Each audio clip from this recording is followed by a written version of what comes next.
So, Wales voted yes in the referendum on how the Assembly makes laws.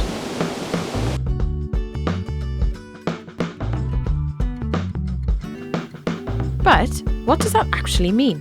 And what happens next?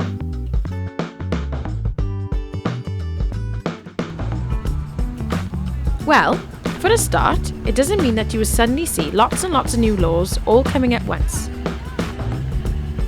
In fact, before the Assembly can begin making laws under these new arrangements, you will need to decide who gets to sit in the Senedd chamber and to use these powers when Wales goes to the polls again on the 5th of May in the Assembly election. After that, the Assembly will no longer have to ask permission from the UK Parliament to pass the laws affecting Welsh schools, hospitals and other matters in the 20 subject areas devolved to Wales. This will reduce the delay between taking decisions and putting them into effect and should make the 60 Assembly members who sit at the Senedd more accountable to you. The terms we use to describe new laws will also change.